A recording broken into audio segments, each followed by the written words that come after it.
Willkommen zu Frequent Traveler TV, heute wieder mit einer frisch gepressten Sendung für euch. Allegris nach Nordamerika. Allegris-Kunden sind sehr zufrieden, besonders in der Business Class. Klingt so, als ob die Lufthansa überrascht ist. Wir schauen uns genauer an. Dann die Discover bietet Menüs an in der Economy Class.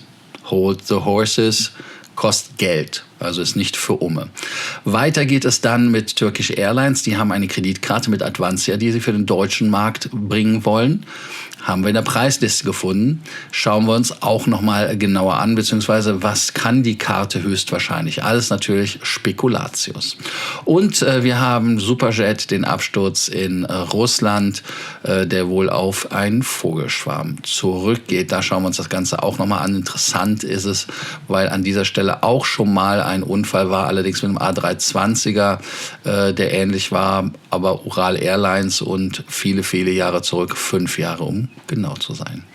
Ihr seid jetzt dran, den Kanal zu abonnieren, die Glocke anzumachen, ein Like dazulassen und natürlich ganz, ganz wichtig, kommentiert wie immer unten. Lasst uns ein Like da, Like und Kanalmitgliedschaft und denkt dran, dass wir ja noch die Verlosung haben, wenn ihr am Stammtisch in Frankfurt teilnehmt. 2 Plätze werde ich morgen bekannt geben, die anderen 2 Plätze werde ich eine Woche später bekannt geben, höchstwahrscheinlich. Und das Losglück soll mit euch sein, dass ihr die Lufthansa Technik besuchen könnt und danach am Stammtisch, dass wir uns austauschen wie gewohnt. Also, ihr kennt eure Pflicht. Meine Pflicht ist jetzt mit dem Thema zu beginnen. Und hier ist das Thema, das erste.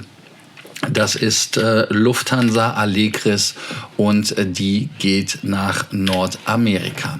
Das ist jetzt insofern relativ interessant, einfach deshalb, weil die Business Class, ja, so wie es hieß, wirklich die ganze Zeit schon zertifiziert ist. Und die Flugzeuge haben ja auch die Sitze schon installiert, 3 Stück. Also insofern wollte man damit ja auch nach, glaube ich, Chicago fliegen. Ist aber dann nach Kanada ausgewichen, weil die Amerikaner das nicht zugelassen haben. Und damit ist jetzt aber der Zeitpunkt gekommen, in der kommenden Woche das erste Mal mit Allegris in die USA zu fliegen. Das ist doch spannend, denn momentan fliegt man von München aus täglich nach Vancouver und nach Toronto. Allerdings ist dann nicht immer der Sitz garantiert, wenn das Flugzeug ausfällt, muss man natürlich auch der Ehrlichkeit halber sagen. Und dann geht es halt weiter, dass man jetzt Chicago fliegt, aber aus der Liste ist dann Montreal jetzt verabschiedet worden. Also die kommen dann doch nicht. Die Chicago-Flüge wurden quasi auf August verschoben, aber 17. Juli ist quasi nah genug am August dran, dass man da jetzt sagen kann, hey, es geht dann los. Der Zeitplan für die Allegris ist von Vancouver nach München natürlich vom Mai bis Juli. Das kennen wir schon, ist genau wie Toronto, soll auch bis Juli gehen. Dann Chicago ab dem 17. Juli. Montreal sollte ja auch im Juli losgehen. Das ist ja, wie gesagt, gestrichen. Shanghai soll ab August von München aus gehen. San Francisco soll ab August gehen. Bengaluru soll von München aus ab Ende Oktober auch gehen. Und Kapstadt soll auch gehen mit der Allegris dann natürlich. Man kann natürlich sagen, ja, das ist Allegris und das Flugzeuge sind dafür dann auch, ich sage jetzt mal vom Umlauf optimiert, aber es kann natürlich immer was dazwischen kommen, denn die Maschine kann ja Tech gehen. Wir hatten das ja, dass am Anfang die Flugzeuge auch ab und zu mal Tech gegangen sind, weil da irgendetwas war. Und man kann da jetzt natürlich drüber lachen, aber es war natürlich relativ doof, dass die Maschinen für die USA nicht zugelassen waren. Und jetzt, ich denke mal, dass im 3. Monat, wo wir Allegris haben wir ja, ne? Mai, Juni, Juli, sind 3 Monate, dann kommt dann halt wirklich noch ein neues Flugzeug und dann geht das dann auch weiter mit den neuen Flugzeugen. Also hier auf der Allegris-Front weiter breite Zustimmung und breite Freude bei den Leuten. Ihr könnt jetzt an dieser Stelle natürlich nochmal über Allegris nachdenken und könnt sagen, ich finde das echt toll. Aber auf der anderen Seite muss man dann sagen, ja, Allegris, ich bin nicht mit geflogen. Aber die Leute, die damit geflogen sind, ist so, dass in den letzten 2 Monaten und ein bisschen die Leute auf die Allegris-Maschine überwältigend positives Feedback dargelassen haben. So hat es zumindest Jenselmann Ritter gesagt. Das ist der Lufthansa-Chef. Und bei der Lufthansa steckt man Milliardenbeträge in das Produkt rein. Und man muss natürlich bei der Produktoffensive natürlich sehen, die sind etwas verspätet. Man muss jetzt auch sagen, dass natürlich von dem, wo man kommt, dass es eine Verbesserung ist. Da muss man auch ehrlich sein, oder? Freunde der gepflegten Gastlichkeit an Bord von Flugzeugen. Und ja, Lufthansa-Kunden sind natürlich dann zufrieden. Und ich habe das Gefühl, dass man da bei der Lufthansa auch ein bisschen überrascht ist, dass da so ist. Denn 97% bewerten den Flug als besser als before. Ja, gut, kommt drauf an, was du halt dort als Maßstab nimmst und welches Flugzeug man nimmt, wenn man dann von der Lufthansa kommt. Okay, ich finde es mal spannend, wie es wäre, wenn die Leute mit einer Q-Suite von Qatar kommen würden und sagen würden, Also da bin ich mal gespannt. Das Allegris-Netz soll halt wirklich auf diese 6 Ziele, die ich eben genannt hatte, weitergehen und erweitert werden. Das wird natürlich für die Leute spannend, die sagen, First Class. Ja, und da ist es so, dass der 350-900er zwar diese 267 Sitze an Bord hat und 25% Premium-Anteil, klar. Aber es ist halt wirklich so, dass man bei den Produktvarianten im Moment auf die First Class verzichten muss. Aber die kommt. Und die soll halt wirklich jetzt bald Ende des Jahres kommen. Und ich bin mal gespannt, wie ihr die dann findet. Schade ist es halt wirklich, dass es diese 3 Suiten gibt oder die 2 Suiten an der Seite und in der Mitte dann diese Premium Deluxe Kabuff. Ich hätte fast was anderes gesagt. Ich bin mal gespannt, wie das da weitergeht. Denn wenn man sich die Kommentare anguckt von den Leuten, die sagen, dass Leute halt von Lufthansa weggegangen sind. Und man merkt ja, dass die Umsatzzahlen da gar nicht mehr so sind, wie sie sind. Und viele sagen auch, dass diese Allegris-Sitze zu overengineert sind, also zu deutsch. Man hat da zu viel gemacht. Und die andere Frage ist, finden 3% die alte Business Class besser? Das ist die nächste Frage, die ich mir stelle. 97%? Ja, also der Füßelsitz. Die 7 verschiedenen Business-Sitze in einer Klasse, fast alle finden das wirklich gut. Also das kann ich mir auch nicht vorstellen, dass das wirklich so... Also mich würde mal interessieren wirklich, was die Leute als Alternative sehen, ob sie sagen, ich bin eine Q-Seat-Fan oder wie auch immer. Wie war die Fragestellung? Und jetzt muss man auch überlegen, ob diese Sitze, die am Gang sind, wirklich so prickelnd sind. Also ich habe mehr Fragen als Antworten und deshalb mal die Frage des Tages, wie findet ihr Allegris? Ist das der große Wurf und finden 3% wirklich den alten Sitz besser oder was ist deren Vergleich?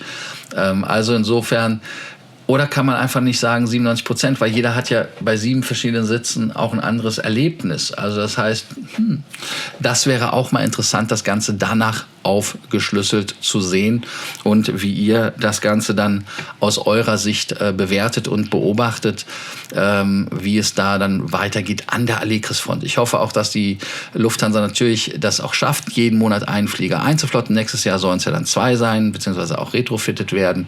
Da ist dann wirklich viel los im Karton.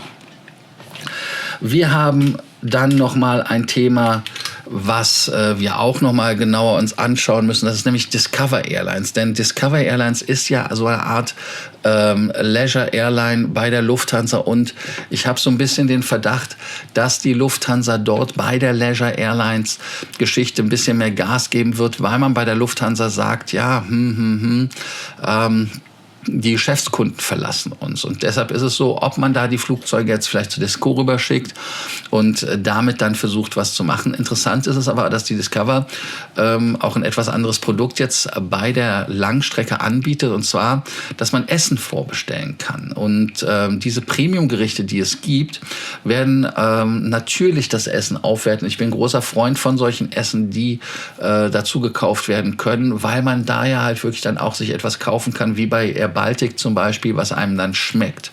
Aber ich bin kein Fan davon, dass es eigentlich grundsätzlich gar nichts gibt. Also für mich wäre es quasi so eine Art Add-on oder so ein Upgrade oder sowas, wo man so etwas machen könnte in meinen Augen. Und Wenn man sich das anguckt, was mit Buy on Board passiert, ist es ja auch relativ easy, dass die Lufthansa da jetzt mittlerweile auch zurückrudert. Aber wie ist es jetzt bei Discover Airlines? Man möchte jetzt halt wirklich diesen besseren Weg gehen, in meinen Augen, dass man halt Essen gegen Geld anbietet. Und es gibt Premium-Menüs. Das sind halt Pancakes mit Blaubeeren, also Pfannkuchen, wenn man es nicht englisch haben möchte, für 16 € mit Waffelkeks. Ja, okay. Kann man jetzt drüber schimpfen. Aber ihr seht ja die Bilder selber mit dem gebratenen Hähnchenfleisch in Pfeffersoße mit Reis und Brokkoli. Und dann gibt es Penne mit Chiasamen und griechischer Soße. Ich weiß nicht, ob das Tzatziki einfach nur ohne Knoblauch ist, aber nun gut, so ist das. 19 € jeweils. Also da kann man natürlich drüber streiten. Aber ich finde dieses gebratene Hähnchen in Pfeffersoße mit Reis und Brokkoli, finde ich cool. Anstatt Brokkoli hätte ich mir vielleicht Blumenkohl gewünscht oder vielleicht sowas Asiatischeres. Ich weiß es nicht, weil irgendwie ist ja so ein Pfefferding. Ich esse immer relativ gerne Pepper Beef in Singapur zum Beispiel. Kann ich nur empfehlen. Aber weiter geht's mit dem Essen. Da gibt es dann Chicken Teriyaki für 8 €. Kostet normalerweise sogar etwas mehr, weil die den Preis reduziert haben.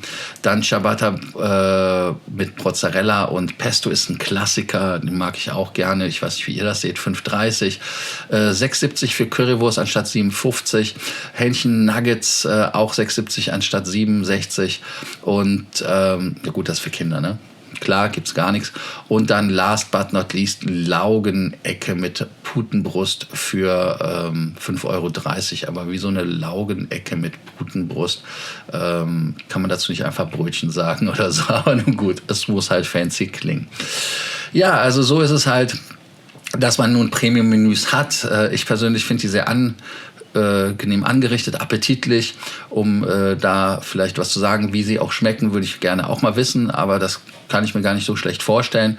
Die Preise sind natürlich knallhart, muss man ehrlicherweise sagen.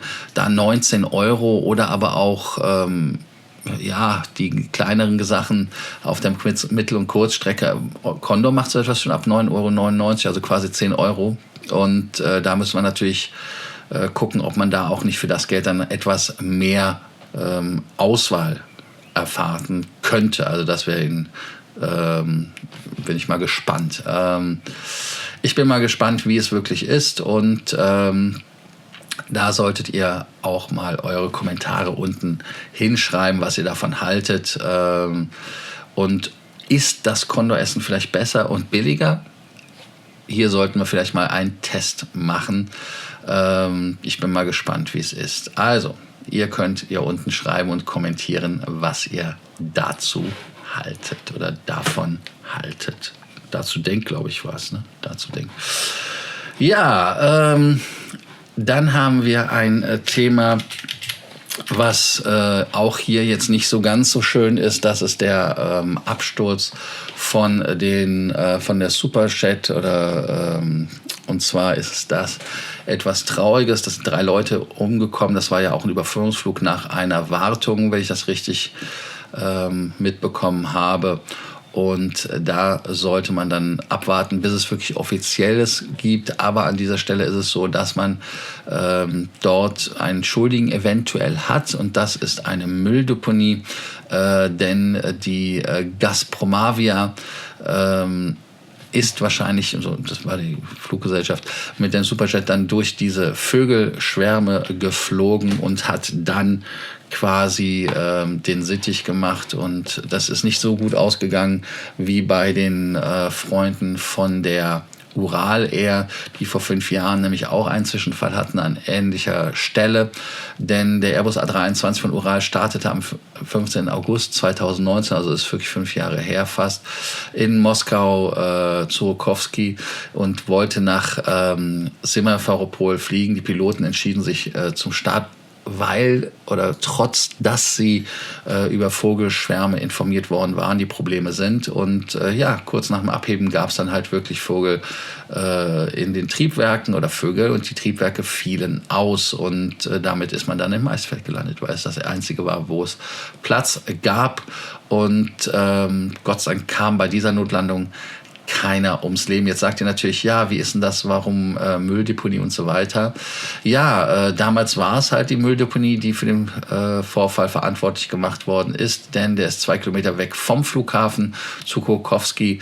Dort wird Hausabfall oder Hausmüll gesammelt und das heißt natürlich, dass da logischerweise auch Küchenabfälle und so weiter sind und dann gibt es natürlich auch Vögel, die dort auf Nahrungssuche sind und da gibt es natürlich nichts Einfaches als das und ich bin mal gespannt, was da wirklich passiert ist, aber ich bin mal gespannt auch, wie offen man das dann kommuniziert. Denn das Flugzeug mit der Kennung RA89049 war halt um 14:52 von dem UAC-Werksflughafen gestartet. Das ist da, wo die Wartung war und sollte dann in Moskau Vukovo landen. Aber das gab es nicht mehr, weil man abgestürzt ist. Ich bin mal gespannt und warte, was der Grund dafür war. Aber wenn man das sich auf Flightradar anguckt, da gab es dann nur, gab nur Mode S, glaube ich, als Daten und man sank da wirklich knallhart mit 2100 Metern pro Minute und nicht schön. Ja. Ist immer wieder traurig, wenn man über sowas reden muss. Jetzt haben wir ein Thema zum Abschluss, was wir vielleicht lustiger finden und wo wir auch mehr Spaß haben. Das ist das Thema Turkish Airlines. Denn die Turkish Airlines ist für viele von euch eine Alternative in Deutschland, weil ihr sagt, hey, man kann mit denen vergleichsweise günstig fliegen und man kann natürlich dort vielleicht jetzt auch besser Punkte sammeln, wenn es eine Kreditkarte gibt. Genau, und das ist das Thema.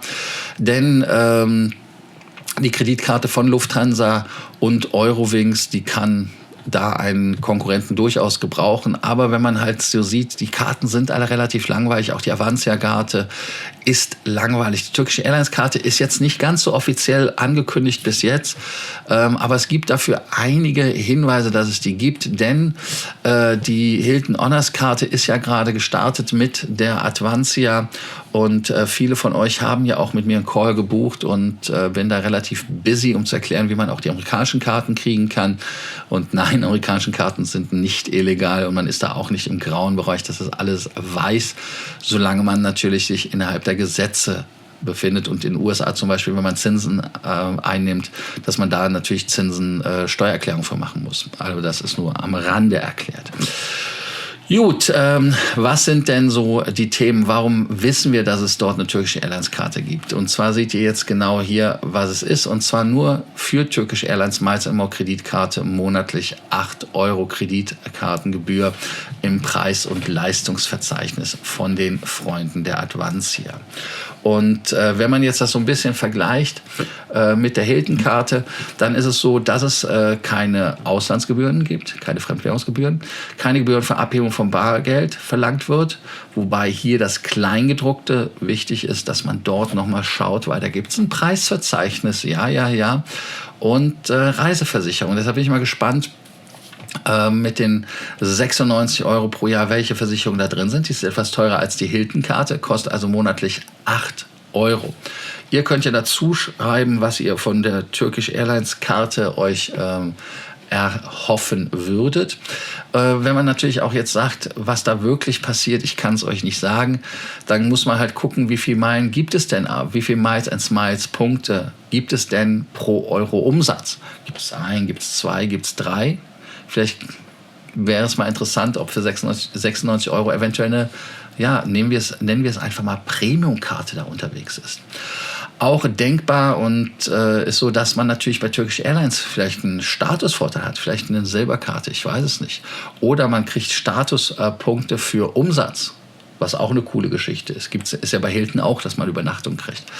Oder dass ihr dann vielleicht 4-fache Punkte kriegt, 5-fache Punkte, 10-fache Punkte, wenn ihr bei Turkish Airlines was kauft. Wäre natürlich auch cool. Also da gibt es viele, viele Themen, die man machen kann und Koffer vielleicht kostenlos aufgeben.